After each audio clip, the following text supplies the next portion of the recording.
So, ang akala ko lang talaga during that time, basta ano lang, magsipag ka lang, magtiyaga ka lang, yayaman ka na. Mahirap talaga na maging mahirap.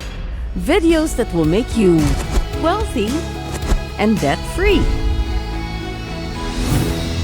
Hirap ka na ba sa kahirapan? Sa episode na ito, pag-uusapan natin about the pain of being broke at paano ka makakalabas dito. Hi there, this is Chinkitan, your pambansang wealth coach. Thank you very much for tuning in this channel. Super excited ako na dumadami na right now ang ating subscribers at pahaba ng watch time po natin. Kaya I just want to encourage you to finish this video. Alam nyo, lahat po tayo, meron tayong tinatawag na pinagdaanan sa buhay. Lalo na kung may mga pagsubok, challenges, financial challenges, mental, emotional, ang dami po eh. And the journey, personally, yung personal hardship ko na dinaanan ko when I was age 12 during that time, nalugay negosyo ng aking ama at i-reveal ko po sa inyo yung na-experience ko nung 12 years old ako. Ayaw ko naman i-reveal to para ipahiya ang mga magulang ko, pero ito yung tunay na na-experience ko. Breakfast, they talk about money. Lunchtime, they talk about money. Dinner time, they talk about money. Bedtime stories, they still talk about money. To the point, during that time, akala ko talaga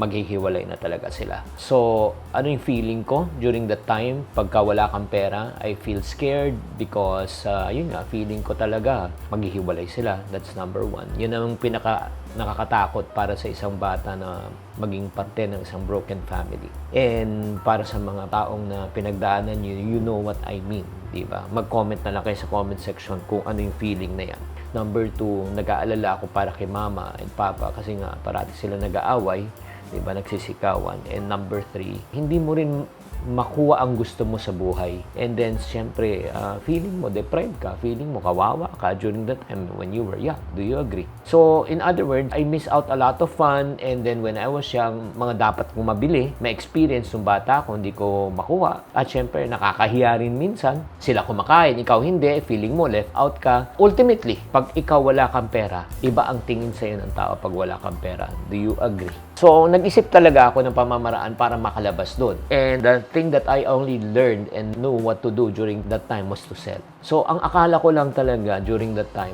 basta ano lang, magsipag ka lang, magtiyaga ka lang, yayaman ka na. So, I started to be in sales and truly enough, I made some money when I was age 12. Pero wala pa rin talagang nangyayari. That's number one. And number two, meron naman magandang nasabi sa akin ng nanay ko. Sinabi ng nanay ko, anak, gusto mo bang yumama? Sabi ko, opo. Ito hindi ko makalimutan. Sinabi niya sa akin, bakit mo pagyayamanin ang ibang tao kung kaya mong pagyamanin ang sarili mo? That thing stuck into my mind. And again, there's nothing wrong about employment. Pero sinabi ko, since masipag naman ako, matyaga ako, I will do whatever it takes for me to really to become rich. Pero yun nga, na-realize ko nung nagbebenta-benta na ako, wala pa rin nangyayari. So, when I was in my mid-20s and I know that I'm not getting anywhere, sipag at tiyaga, ito na ginawa ko. Sabi ko, baka kailangan kong matuto pa. So, what I've basically done, number one, I started on a mission on self-improvement. That's the first thing I did. Sinabi ko, kailangan matuto pa ako para kumita pa ako. So, I started to read books, attended seminars, I sought mentors. So, talagang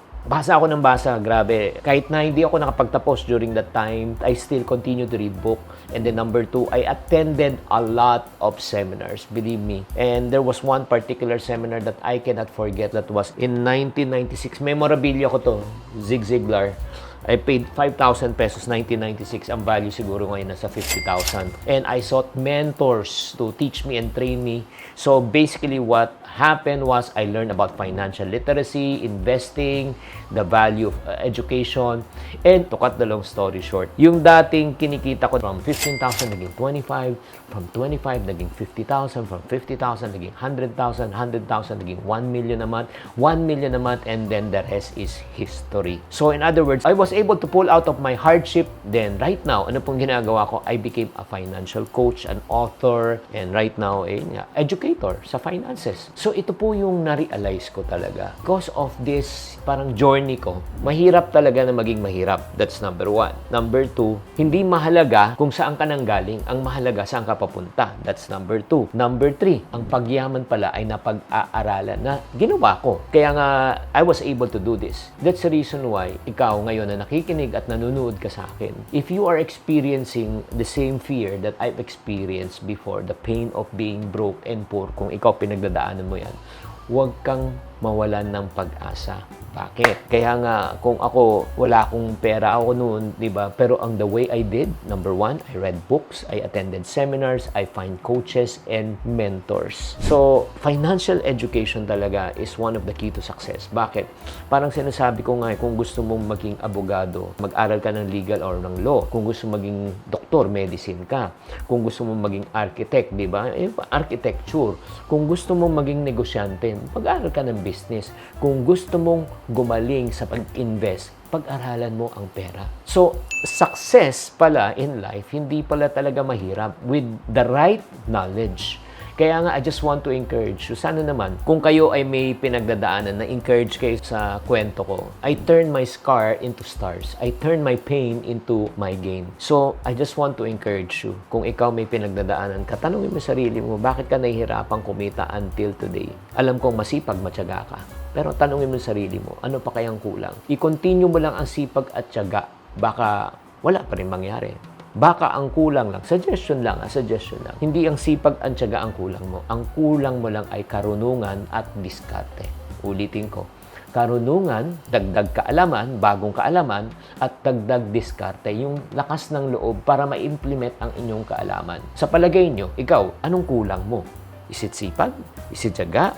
Is it karunungan? Or is it diskarte? Pakitype na lang sa comment section. At para sa mga tao na nagsasabi, Chinky, mukhang ang kulang ko na lang talaga ay karunungan at diskarte. kung yan ang kulang mo, may maganda akong balita sa inyo. Sumama ka na kayo sa mga ika nga may alam na at nag-share ng kaalaman. At the same time, mga iponaryo diskarte po nila. Join us in our private community po na tinatawag na Team Iponaryo. Ayan, Team Iponaryo. I-search nyo na lang po sa Facebook group, private group to. Tapos mag-join kayo, doon makikita nyo a whole new world. A whole new world of Iponario's point of view. Diba? Ang ganda. Oo, doon we will encourage you, we will inspire you, we will motivate you, we will challenge you na mag-ipon ka at the same time para mabuo ang iyong pangarap. So kung ikaw gusto mo talaga matuto mag-ipon, umunlad ang iyong buhay, ano pang hinihintay mo? Mag-join ka na.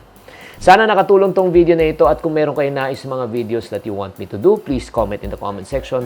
Tatandaan, tamang karunungan, tamang disiplina ang susi sa pag-iyaman.